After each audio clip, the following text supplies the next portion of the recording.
Rainy సీజన్లో humidity చాలా పెరిగిపోతుంది. అదేంటంటే చాలా రకాల వైరస్కి అది ఫేవరెట్ క్లైమేట్ అనమాట. సో వైరల్ ఇన్ఫెక్షన్స్ బాగా పెరిగిపోతాయి. ఇంకోటి హ్యూమిడిటీ వల్ల దోమలు పెరిగిపోతాయి.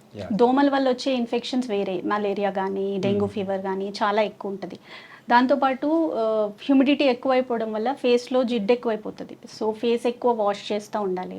హెయిర్లో ఎక్కువ డాండ్రఫ్ పెరిగిపోతుంది. హ్యూమిడిటీ పెరిగిపోవడం వల్ల దానిలో జిడ్డు ఎక్కువైపోవడం వల్ల ఒక ఫంగస్ వస్తుంది తలలో, పిట్రోస్పోరం అని. సో దానివల్ల డాండ్రఫ్ వస్తుంది. డాండ్రఫ్ పడడం వల్ల మళ్ళీ యాక్నే పెరిగిపోతుంది, పింపుల్స్ పెరుగుతాయి, ఇంకా డాండ్రఫ్ వల్ల హెయిర్ ఫాల్ అవుతుంది. సో ఇలా మల్టిపుల్ థింగ్స్ ఉంటాయి అన్నమాట రైనీ సీజన్లో. ఇంకోటి జుట్టు ఆరదు సరిగ్గా, మనం అలాగే వెళ్ళిపోతూ ఉంటాం ఆఫీసెస్కి దానికి. అండ్ ఫంగల్ ఇన్ఫెక్షన్స్ ఎక్కువ వస్తాయి, ఎందుకంటే మనము తడి బట్టలతో వెళ్ళడము, లేకపోతే తడవడం, తర్వాత అక్కడ హ్యూమిడిటీ ఉండిపోతుంది కదా. సో దానివల్ల ఫంగస్ బాగా పెరిగిపోతుంది అనమాట. సో ఇలాంటి చాలా ఇన్ఫెక్షన్స్ ఉంటాయి. సో మనం జాగ్రత్తగా ఉండాలి.